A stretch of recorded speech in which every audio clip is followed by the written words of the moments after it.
வணக்கம். இலங்கை செய்திகளுக்காக நான் ஹரிணி. முதலில் தலைப்புச் செய்திகள். மதுபானங்கள் மீதான வரியை அதிகரித்துள்ள அரசாங்கம். உயிர்த்த ஞாயிறு குண்டு தாக்குதல் தொடர்பாக வாக்குமூலம் வழங்கிய சிவனேசதுரை சந்திரகாந்தன். ஜனாதிபதி செயலகத்திலிருந்து காணாமல் போன 162 மில்லியன் ரூபாய் பெறுமதியான பொருட்கள் தொடர்பில் விசாரணைகளை ஆரம்பித்துள்ள குற்றப்புலனாய்வு திணைக்களம். இனி விரிவான செய்திகள். முன்னாள் அமைச்சர் மனுஷ நாணயக்கார வெளிநாட்டு வேலைவாய்ப்பு நிதி மோசடிகள் குறித்து தனது சகோதரருக்கு எதிராக முதல் முறைப்பாட்டை தானே அளித்ததாக தெரிவித்துள்ளார். ஸ்ரீகொத்தவில் நடந்த ஒரு நிகழ்விற்கு பிறகு ஊடகங்களுக்கு கருத்து தெரிவிக்கும் போதே அவர் இதனை குறிப்பிட்டுள்ளார். அத்தோடு தனக்கு தனது சகோதரருடன் எந்த தொடர்பும் இல்லை என்றும் முன்னாள் அமைச்சர் மனுஷ நாணயக்கார கூறியுள்ளார். இது குறித்து தொடர்ந்தும் அவர் தெரிவிக்கையில், மற்றவர்கள் என்ன செய்கிறார்கள் என்பதற்கு நான் பொறுப்பேற்க முடியாது என தெரிவித்துள்ளார். மேலும் வெளிநாட்டு வேலைவாய்ப்புகள் தொடர்பான நிதி மோசடிகள் குறித்து காவல்துறையில் முறைப்பாடுகளை அளிக்குமாறும் அவர் பொதுமக்களிடம் கேட்டுக் கொண்டுள்ளார். வெளிநாடு வேலைவாய்ப்பு நிதி மோசடி குற்றச்சாட்டில் மனுஷ நாணயக்காரவின் சகோதரர் விளக்கமறியலில் வைக்கப்பட்டுள்ளமை குறிப்பிடத்தக்கது. முன்னாள் ராஜாங்க அமைச்சர் சிவனேசதுரை சந்திரகாந்தன் உயிர்த்த ஞாயிறு குண்டு தாக்குதலில் நேரடியாகவோ மறைமுகமாகவோ தனக்கு எந்த சம்பந்தமும் இல்லை என தெரிவித்துள்ளார். இது தொடர்பில் அவர் மேலும் தெரிவிக்கையில், உலகத்திலே உச்ச பாதுகாப்பு கடமைக்கு அதிக நிதியை செலவு செய்கின்ற அமெரிக்காவிலே IS தீவிரவாதிகளின் ஆதரவாளர்கள் தாக்குதல் நடத்தியிருக்கிறார்கள். அதே போன்றுதான் எங்களுடைய நாட்டிலேயும் உயிர்த்த ஞாயிறு குண்டு தாக்குதல் நடைபெற்றது.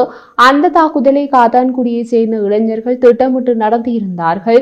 இவர்கள் இஸ்லாமிய தீவிரவாத அமைப்புகளை சேர்ந்தவர்கள் என்பதை அவர்களை ஏற்றுக்கொண்டுள்ளார்கள். இதனை அறியாமல் இப்போது வந்திருக்கின்ற அரசாங்கம் இதில் என்னை தொடர்பு படுத்த பார்க்கிறது. நான் அந்த விசாரணைக்கு ஒத்துழைப்பு வழங்கியிருந்தேன், வாக்குமூலம் வழங்கியிருக்கிறேன். அந்த வாக்குமூலத்தை வைத்து அவர்கள் என்ன செய்வார்கள் என்பது எனக்கு தெரியாது என தெரிவித்துள்ளார்.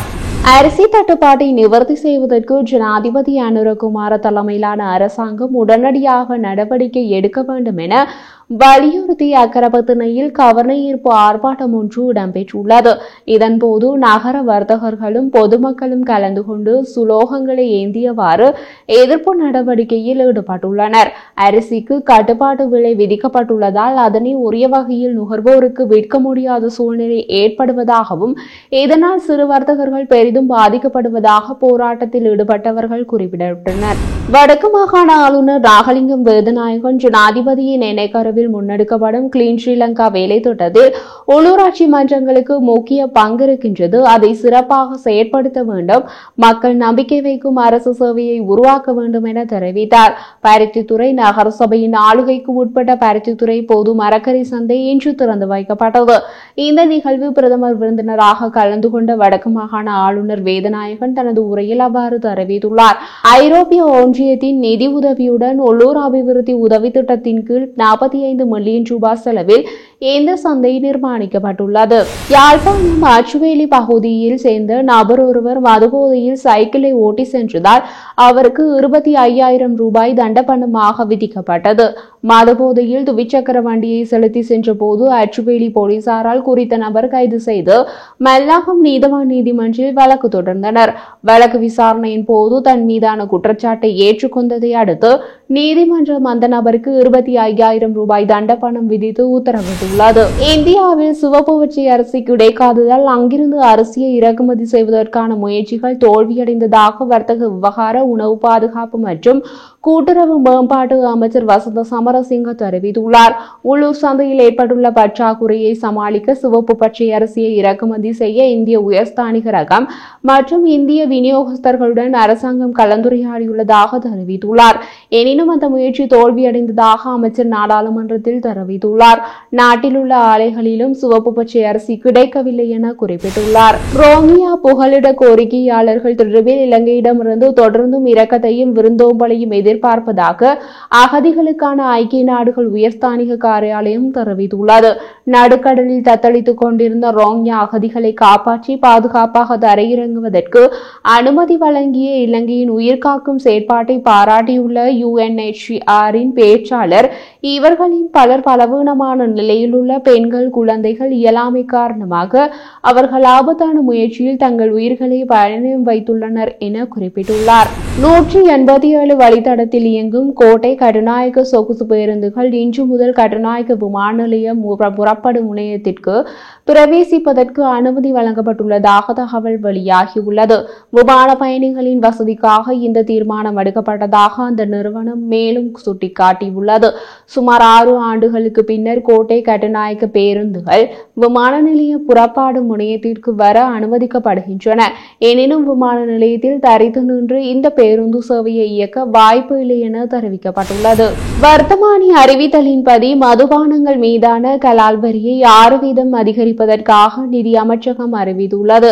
அதிவிசேட வர்த்தமானியின் பிரகாரம் 750 மில்லி விசேட மதுபான போத்தல் ஒன்றின் விலை குறைந்தது 106 ரூபாவால் உயரும்.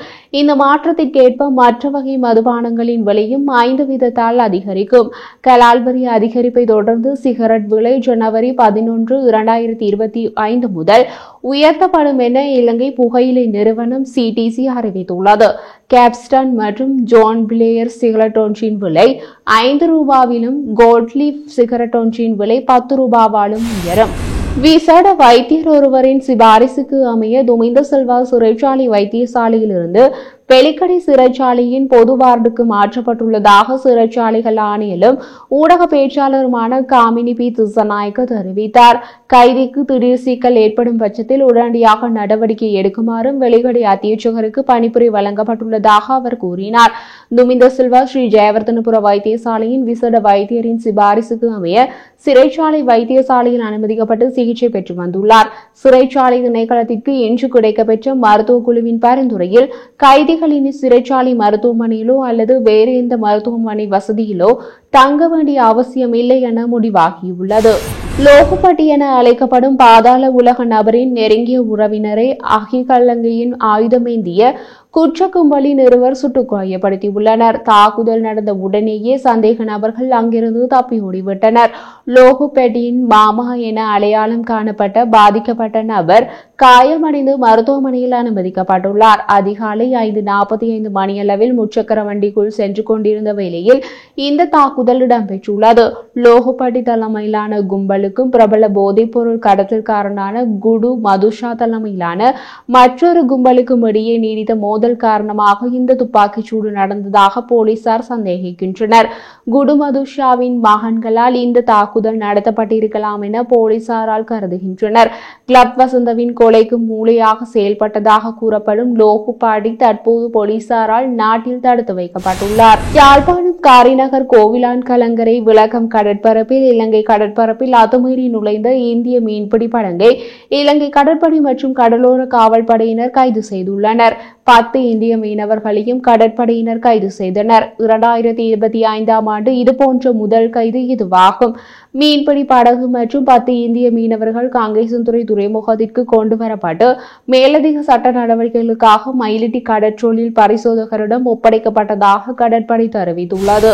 ஜனாதிபதி செயலகத்திலிருந்து 162 மில்லியன் ரூபாய் பெறுமதியான பல்வேறு பொருட்கள் காணாமல் போனமை தொடர்பில் குற்றப்புலனாய்வு திணைக்களம் விசாரணைகளை ஆரம்பித்துள்ளதாக தெரிவிக்கப்பட்டுள்ளது. முறையான புகாரை அடுத்து CID இந்த விசாரணையை தொடங்கியது. வழக்கின் முன்னேற்றம் உரிய நேரத்தில் நீதிமன்றத்தில் தெரிவிக்கப்படும் என்று விசாரணை அதிகாரிகள் உறுதியளித்தனர். சம்பந்தப்பட்ட கொள்முதல் அதிகாரியிடம் ஏற்கனவே வாக்குமூலம் பதிவு செய்யப்பட்டுள்ளதுடன் காணாமல் போன பொருட்களை கடைசியாக வைத்திருந்தவர்களிடமிருந்து வாக்குமூலம் பெறப்பட உள்ளது. நீதிமன்றத்தில் சமர்ப்பிக்கப்படாத CID-யால் இழந்தவை பற்றிய விரிவான விவரப்பட்டியல் தயாரிக்கப்பட்டு வருகிறது. விசாரணைகள் வளரும் போது கூடுதல் விவரங்களை வழங்குவதாக CID உறுதியளித்துள்ளது. ராஜதந்திர ஒத்துழைப்பை வலுப்படுத்துவதற்கான வழிகள் குறித்து ஆலோசிப்பதற்காக இலங்கையின் புதிதாக நியமிக்கப்பட்ட தூதரக தலைவர்கள் பிரதமர் ஹரினி அமரசூரியவை சந்தித்துள்ளனர். இதன்போது வர்த்தகம், சுற்றுலா மற்றும் இருதரப்பு மற்றும் பலதரப்பு ஒத்துழைப்பின் மற்றும் முக்கிய பகுதிகளை விரிவுபடுத்துவது குறித்தும் கவனம் செலுத்தப்பட்டுள்ளது. இங்கு வர்த்தக உறவுகளை மேம்படுத்துவது மற்றும் உலக சந்தையில் இலங்கை உற்பத்திகளுக்கான புதிய வாய்ப்பு வாய்ப்புகளை ஆராய்வதன் முக்கியத்துவத்தை பிரதமர் வலியுறுத்தியுள்ளார். மேலும் நிலையான பொருளாதார வளர்ச்சியை உறுதி செய்வதற்காக உள்ளூர் தொழில்களை ஊக்குவிக்கும் அதே வேளையில் வளர்ந்து வரும் சந்தைகளில் வலுவான இருப்பை நிலைநாட்ட வேண்டியதன் அவசியத்தையும் அவர் சுட்டிக்காட்டியுள்ளார்.